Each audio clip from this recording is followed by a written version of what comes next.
Bismillahirrahmanirrahim. Assalamualaikum warahmatullah. Assalamualaikum warahmatullah. Jamaah sekalian, sallu ala Rasulillah. Kelahiran Nabi Muhammad sallallahu alaihi wasallam, sebuah peristiwa yang cukup dahsyat. Apakah kelahiran manusia dahsyat? Kelahiran manusia dahsyat? Tidak, biasa saja. Kita semua lahir juga. Tapi ini beda sama yang beda. Beda sama yang lain sallallahu alaihi wasallam. Rasulullah sallallahu alaihi wasallam diceritakan sama ibunya Siti Aminah. Selama dia hamil membawa beliau sallallahu alaihi wasallam tidak merasakan apa-apa. Tidak merasa lelah, tidak merasa sakit, tidak merasa keberatan sebagaimana ibu-ibu yang merasa saat dia hamil. Dan di malam melahirkan Rasulullah sallallahu alaihi wasallam, ibunya Siti Aminah melihat mimpi. Ada yang memberitahu akan dilahirkan orang-orang yang amat mulia. Begitu dia dilahirkan, bacalah wahai ibunya, u'idhuhu bil wahidis samad. Di riwayat lain, u'idhuhu billahil ahadis samad min kulli syarri hasid. Aku melindungkan Allah atau berlindungkan orang itu kepada Allah subhanahu wa ta'ala yang Maha Esa dari segala keburukan dan segala hasud. Ini sebuah doa untuk kita terapkan saat kita punya anak hari kelahirannya, untuk meminta perlindungan kepada Allah subhanahu wa ta'ala agar anak kita tetap selamat dan jauh dari hal-hal buruk atau jauh dari godaan syaitan dan jin manusia. Jemaah sekalian yang dimuliakan Allah subhanahu wa ta'ala, kata Siti Aminah, sekarang kita kembali, biar Siti Aminah saja ibunya Rasul menceritakan apa yang terjadi. Siti Aminah menceritakan saat kelahiran Rasulullah sallallahu alaihi wasallam keluar cahaya yang amat besar. Sambil dari cahaya itu membentukkan gambar. Terlihat dalam isi gambar itu kota Basra, kemudian Asyam, bagian Irak dan bagian Syam. Itu tanda apa? Terlihat cahaya. Karena di saat itu yang menguasai dua tempat itu adalah musuh Islam. Jadi tanda cahaya saat kelahiran Rasulullah artinya Islam akan sampai ke sana. Ini kabar gembira agar ibunya juga lebih tenang saat menghadapi memiliki anak seperti ini sallallahu alaihi wasallam. Dan yang lebih dahsyat lagi, kelahiran Rasulullah sallallahu alaihi wasallam bukan seperti anak lain. Langsung beliau dilahirkan ke dunia ini dalam keadaan sujud, mengangkat kepalanya ke atas, menunjuk jarinya kepada langit. Wulida masruran makhtunan makhulan. Rasulullah sallallahu alaihi wasallam dilahirkan sudah disunat. Tidak perlu disunat. Kalau kita punya anak kan disunat. Kalau di hari yang ketujuh atau ada kebiasaan sambil sudah masuk kelas sekolah baru disunat. Padahal sunnah Rasulullah, kalau kita punya anak lelaki, kalau mau dikhitan, mau disunat di hari yang ketujuh. Ini sunnah Rasul. Dan terbukti secara medis itu lebih baik. Jadi dikasih nama di hari yang ketujuh. Dikasih nama, bukan bulan yang ketujuh, bukan tahun yang ketujuh. Sudah 7 tahun atau sudah 15 tahun. Alasannya kenapa? Oh, dia masih kecil, kasihan. Tak ada yang lebih kasih sayang kepada anak kita lebih daripada Rasulullah sallallahu alaihi wasallam. Di hari yang ketujuh beri nama, disunat dan diakikah. Itu sunnah Rasulullah SAW. Ada lebihnya kalau lelaki dan perempuan boleh dicukur dia punya rambut kepala dan ditimbang di bagian emas terus jual. Dia punya berapa gram, dengan harga emas, dengan harga itu kita berikan sedekahnya. Kelahiran Rasulullah SAW, cuma bayangkan jamaah sekalian, Rasulullah dilahirkan ke dunia dalam keadaan sujud. Sujud. Kepalanya menuju ke atas. Kemudian jarinya menuju ke atas, kalimat syahadat, seolah ada kalimat syahadat. Seperti ada seorang jamaah meninggal dunia, istrinya bertanya sama saya, dia begitu meninggal susah berbicara, tapi jarinya diajukan seperti tahiyat. Apa artinya? Saya bilang ini tanda dia ucapkan kalimat syahadat. Walaupun dia tidak mampu mengucapkannya dengan lidahnya, tapi dia sudah mengucapkan lewat jarinya. Karena kita saat at-tahiyat, asyhadu an la ilaha illallah. Jadi kalau ada orang meninggal dunia, menaikkan jarinya ke atas, itu tanda orang itu lagi mengucapkan kalimat syahadat. Walaupun kita tidak dengar oleh telinga sendiri. Jamaah sekalian yang dimuliakan Allah, sallu ala Rasulillah. Di saat kelahiran Rasulullah sallallahu alaihi wasallam, muncul di langit bintang yang dinamakan oleh orang Yahudi bintang, namanya bintang Ahmad. Karena ada sifat-sifat Rasul di buku At-Taurat dan Al-Injil. Dan orang Yahudi percaya akan muncul Nabi itu. Tapi mereka mengharapkan Nabi itu turunnya dan datangnya dari orang Yahudi sendiri, bukan dari Makkah. Begitu muncul bintang di langit itu, mereka melihat, itu sudah kelahiran Nabi zaman ini. Sudah datang Nabi. Di saat itu juga, di sebuah negeri, orang-orang Majusi memiliki sebuah api yang sudah dinyalakan, tidak pernah dipadamkan selama 1000 tahun. Ada sekelompok manusia yang suka menimbah api. Nanti api, jadi sembah api. Tidak mengenal Allah. Berapa lama mempertahankan api itu tidak pernah dipadamkan, tidak pernah mati selama 1000 tahun. Dijaga terus, jangan mati. Dinyala terus, ditambah kayu, ditambah batu sampai biar nyala terus. Begitu kelahiran Nabi Muhammad sallallahu alaihi wasallam, langsung mati api itu. Allah Maha Kuasa. Termasuk kerajaan Kisra. Jatuhnya 14 gambar atau 14 jendela yang dijatuh di saat kelahiran Rasulullah SAW. Ditafsirkan oleh ahli ilmu di saat itu, ditafsirkan adalah kejatuhan kerajaan itu di saat itu. Ini semua tanda-tanda Islam itu akan tersebar, mulai dari kelahiran Rasulullah SAW. Seolah-olah Allah memberikan tanda dan berita kepada seluruh manusia. Wahai manusia, telah datang yang membawa cahaya kepada Allah. Wahai manusia, telah datang yang membawa anda selamat dunia akhirat. Wahai manusia, telah datang orang-orang yang membawa dari kegelapan kepada cahaya, dari kezaliman kepada adil, dari kebohongan kepada jujur, dari khianat kepada amanat, dari hancuran menjadi bersatuan. Itulah Muhammad sallallahu alaihi wasallam. Sangat berguna, bermanfaat, terpilih oleh Allah menjadi orang-orang bukan hanya membawa umat Islam saja, membawa seluruh manusia kepada keselamatan. Oleh karena itu, saat kelahiran beliau sallallahu alaihi wasallam, semua bersenang. Kakeknya Abdul Muttalib, pamannya Rasulullah Abu Lahab, yang kita sama-sama baca tabbat yada Abi Lahab wa tab, senang pas dia ada berita kelahiran Muhammad sallallahu alaihi wasallam. Malah Thuwaibah seorang pembantu di rumahnya Abi Lahab. Di saat Siti Aminah melahirkan, ada Thuwaibah di situ.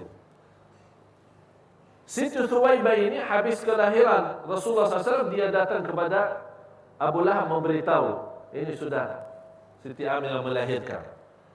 Akhirnya Abu Lahab membebaskan perempuan itu Thuwaibah menjadi orang-orang bebas. Sudah, mau kerja di mana saja silahkan.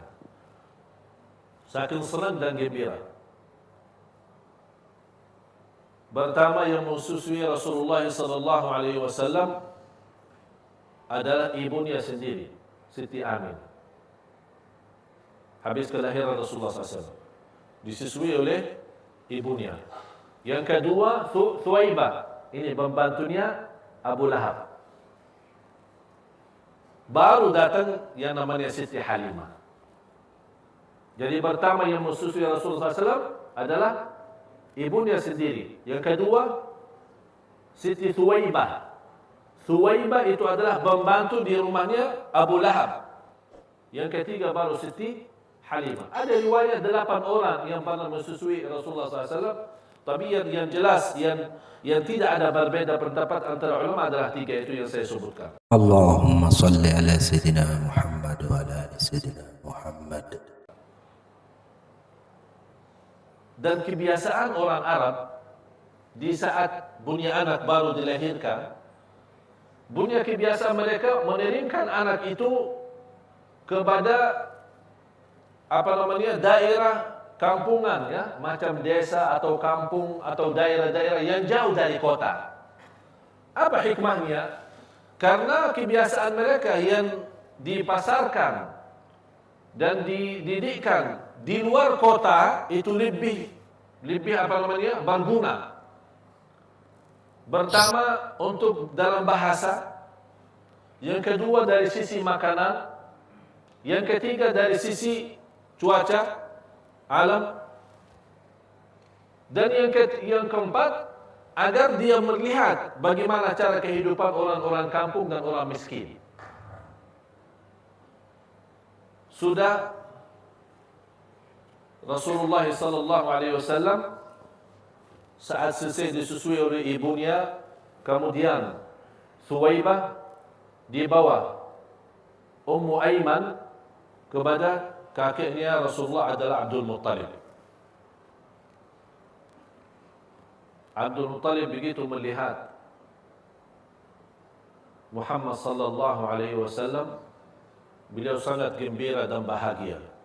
Dan beliau berkata, ini anak pasti memiliki kekuasaan dan kemuliaan yang luar biasa. Karena dia melihat banyak tanda-tanda yang diberikan oleh Allah Subhanahu wa taala kepada Nabi Muhammad sallallahu alaihi wasallam. Jadi Nabi Muhammad sallallahu alaihi wasallam orang mulia sebelum jadi nabi. Sebelum terpilih menjadi rasul sudah mendapatkan banyak kemuliaan dari Allah Subhanahu wa taala. Nanti dalam cerita kita akan mendengar bagaimana keberkahan yang dibawa oleh Nabi kita Nabi Muhammad sallallahu alaihi wasallam. Dan kakeknya Rasulullah Abdul Muttalib memberikan nama Muhammad. Ditanya, kebiasaan di negeri Arab tidak mengenal yang namanya Muhammad. Abdul Muttalib, Abdullah, Abdul Izza, Abdul Ka'bah, Abdul Malik. Tapi kata nama Muhammad ini jarang ada. Orang bertanya kepada Abdul Muttalib, tujuannya apa diberikan nama Muhammad? Kata Abdul Muttalib, agar dipuji oleh seluruh manusia di bumi. Itu nama Muhammad. Huwa Muhammadun wallahu mahmudun. Huwa Muhammadun wallahu mahmudun. Artinya Allah mahmud, Allah memiliki segala sifat kesempurnaan. Segala kesempurnaan bagi Allah. Kita baca, Alhamdulillahi Rabbil Alamin, segala puji bagi Allah. Berarti hamda mahmudun Allah dan Nabi Muhammad terpilih dari nama dalam sisi bahasa sangat luar biasa bagus.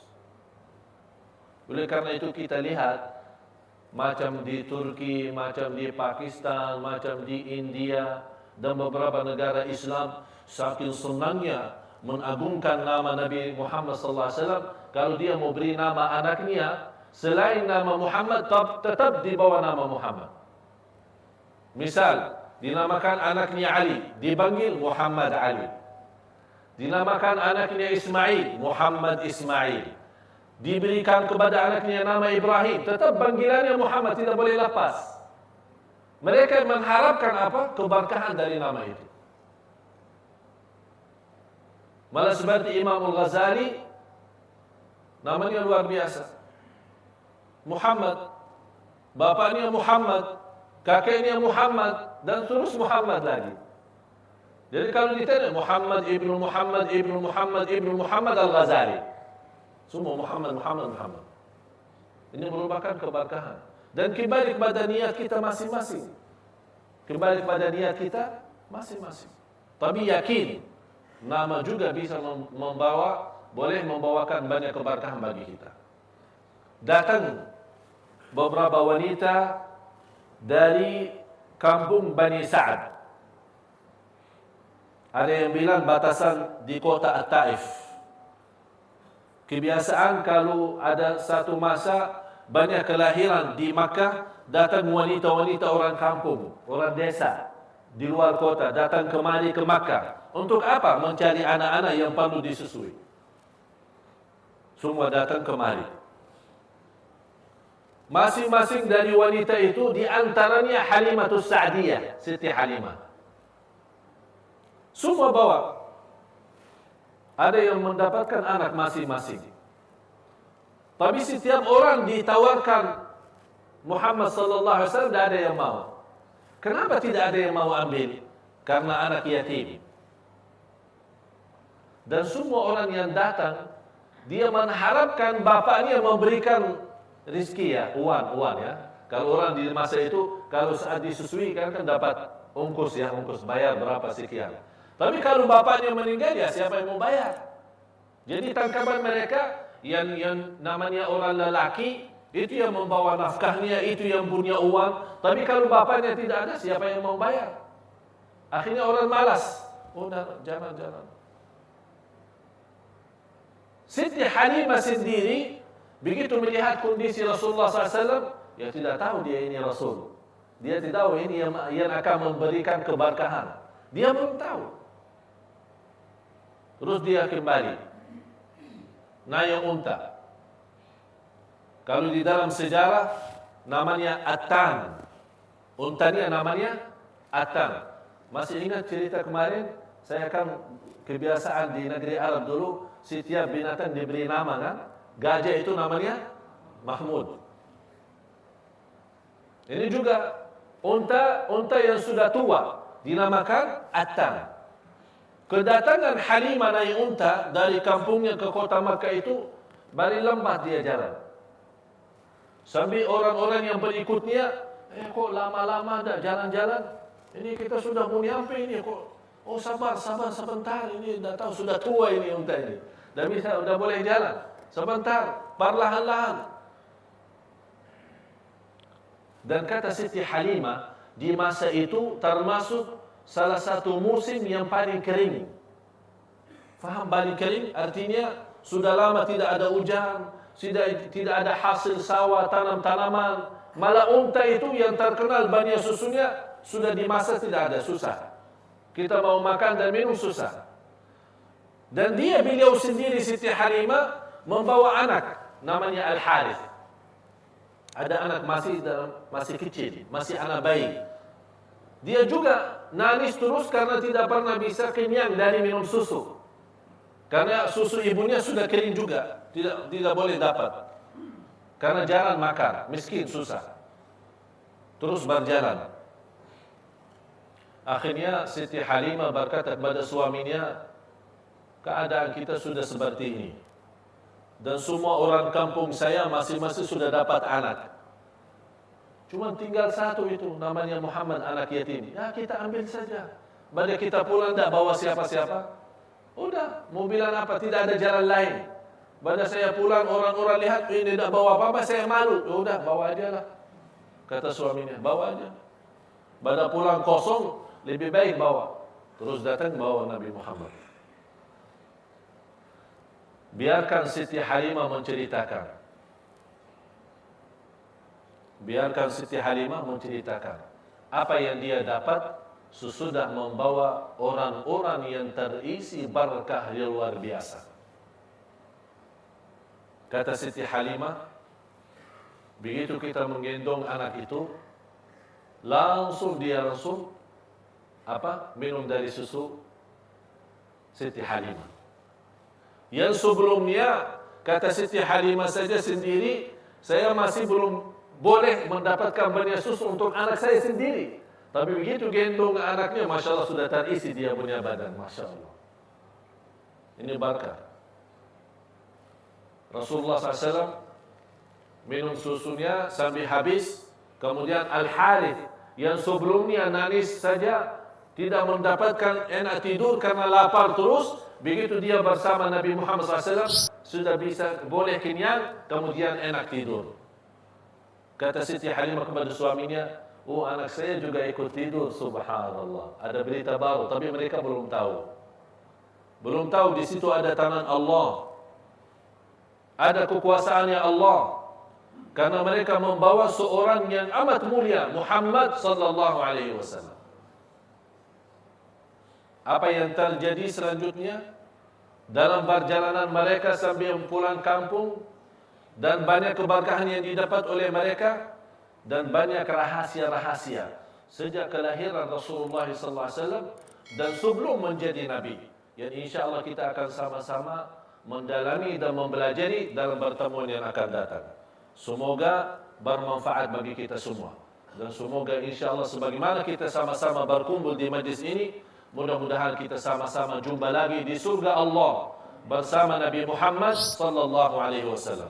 Inna Allah wa malaikatahu yusalluna 'alan nabi ya ayyuhalladzina amanu sallu 'alaihi wa sallimu taslima. Allahumma salli wa sallim wa barik ala sayyidina Muhammad wa ala alihi wa sahbihi wa sallam. Walhamdulillahi rabbil alamin. Wabillahi taufiq wal hidayah. Wassalamualaikum warahmatullahi wabarakatuh.